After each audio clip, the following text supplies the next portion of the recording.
Good morning class 9th। आज हम करेंगे फ्रेंच रेवोल्यूशन का जो हमारा चैप्टर है उसका सेकंड पार्ट है वीडियो।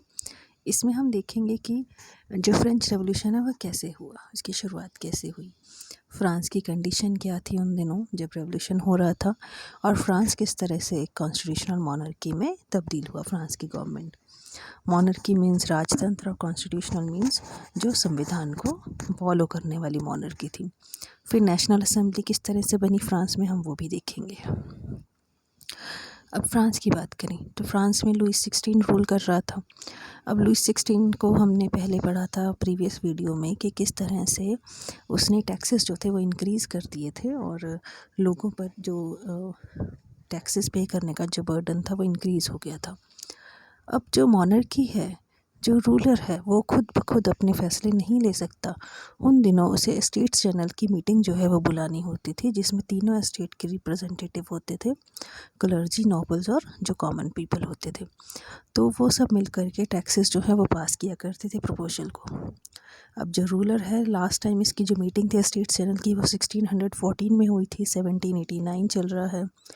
तो लुई 16 जो है वो फिर से मीटिंग कॉल करना चाहता था, और इसमें क्या था कि वो चाहता था कि जो नेशनल स्टेट्स जनरल है वो जो लॉज है वो पास करे, टैक्सेस को इंक्रीज़ करने का प्रपोजल जो है वो पास कर दे। स्टेट्स जनरल पॉलिटिकल बॉडी है जिसमें जो तीनों स्टेट के जो रिप्रेजेंटेटिव हैं वो पार्टिसिपेट करते थे।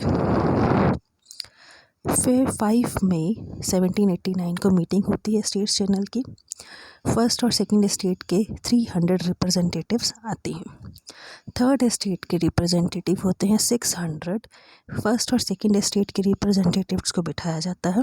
थर्ड स्टेट के रिप्रेजेंटेटिव जो 600 हैं उन्हें उनके पीछे खड़ा किया जाता है। थर्ड स्टेट के लोगों ने 1 वोट की डिमांड की कि हर मेंबर की 1 वोट होनी चाहिए। असल में क्या था कि तीनों स्टेट्स जो होती थी उनकी 1-1 वोट हुआ करती थी। अब जो हमने रूसो के बारे में पढ़ा था, अब जितने भी फिलोसोफर्स हुए सभी इक्वल राइट्स की डिमांड कर रहे हैं। तो थर्ड स्टेट के लोग, जिसमें ज़्यादातर जो एजुकेटेड मिडिल क्लास के लोग थे, उन्होंने डिमांड की कि हर पर्सन की 1 वोट होनी चाहिए।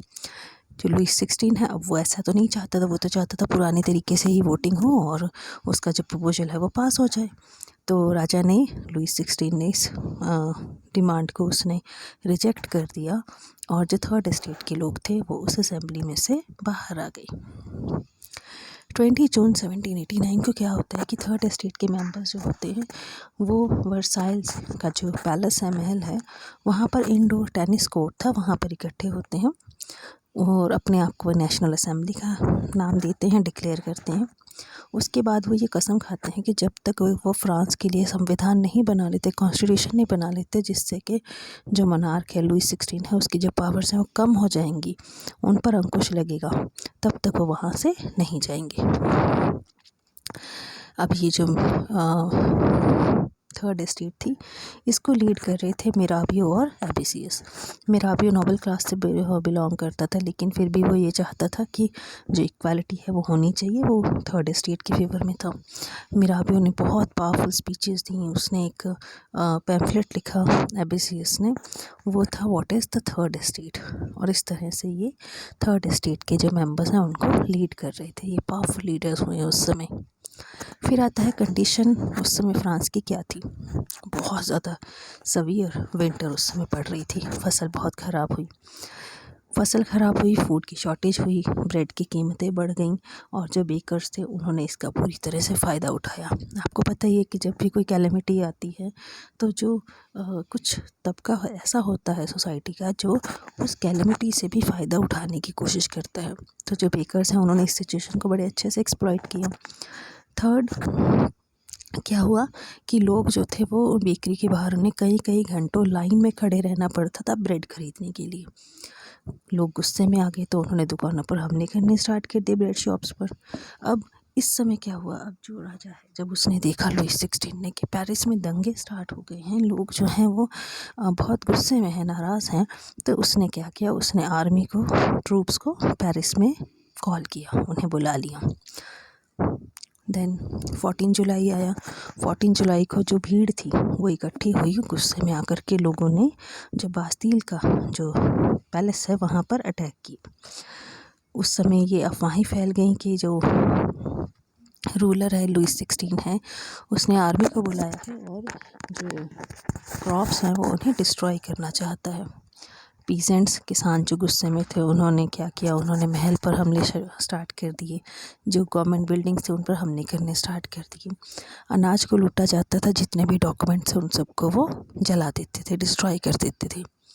बास्तील क्या है, एक जेल थी जिसमें सिर्फ 7 प्रिजनर्स थे, लेकिन उसको तोड़ा गया क्योंकि वो किंग की पावर का एक सिंबल था, और उसमें से वहाँ से जो प्रिजनर्स हैं उनको आज़ाद करवाया गया। लुइस 16 एंड में मान गया, नेशनल असेंबली को रिकॉग्नाइज़ किया उसने। 1789 को एक डिक्री, एक ऑर्डर इशू किया गया असेंबली के द्वारा, जिसके द्वारा फ्यूडल सिस्टम को ख़त्म कर दिया, टैक्सेस सारे अबॉलिश कर दिए गए थे। क्लर्जी के जो मेंबर्स थे या नॉबल्स थे, उन्हें अपनी प्रिविलेजेस जो बाय बर्थ उन्हें मिली थी वो छोड़नी पड़ी। टाइट्स जो टैक्स लिया जाता था या जो चर्च लेती थी वो भी ख़त्म कर दिया गया, और चर्च के पास जो लैंड थी वो कन्फिस्केट कर ली गई। उसके बाद फ्रांस एक कॉन्स्टिट्यूशनल मॉनर्की बना। जब नेशनल असेंबली जो है उसने कॉन्स्टिट्यूशन बनाया 1791 में, तो इस कॉन्स्टिट्यूशन की मेन बात क्या थी कि मोनार्क की पावर्स को लिमिट करना। पावर्स जो थी वो सेपरेट कर दी गई, लेजिस्लेटिव पावर्स, एग्जीक्यूटिव और जुडिशरी। जो जुडिशियल पावर्स थी, अब ये 3 ऑर्गन्स बना दिए गए जिनको अलग अलग पावर्स दी गई। फिर नेशनल असेंबली का काम क्या था, लॉज बनाना।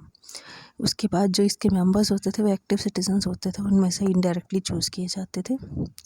देन नेक्स्ट क्या था कि इलेक्ट होने के लिए नेशनल असेंबली का जो मेंबर है वो बनने के लिए कोई भी पर्सन होगा, उसे मतलब जो टैक्स पे करता है वही जो मेंबर है वो हो सकता है।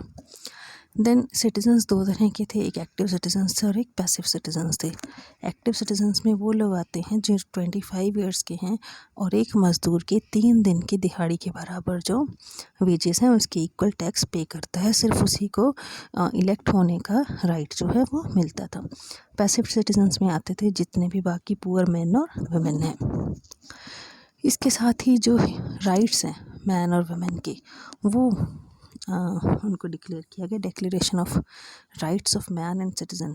ये जो है वो उस समय कॉन्स्टिट्यूशन में शामिल किए गए, और बाय बर्थ ये राइट्स जो हैं वो सबको अवेलेबल हुआ करते थे। इसमें पहला आता है right to life, freedom of speech, बोलने का अधिकार, ओपिनियन, अपना मत रखने का अधिकार, आज़ादी जो है। देन इक्वालिटी बिफोर लॉ, कानून के समक्ष सभी की बराबरी। ये सारे जो हैं ये नेचुरल और इनएलिएनेबल राइट्स थे, और हर इंसान को ये प्राप्त थे जन्म से, और कोई भी इन्हें नहीं छीन सकता था। तो इस तरह से हम देखते कि फ्रांस किस तरह से एक जो कॉन्स्टिट्यूशनल मॉनर्की है वो बना। थैंक यू बेटा।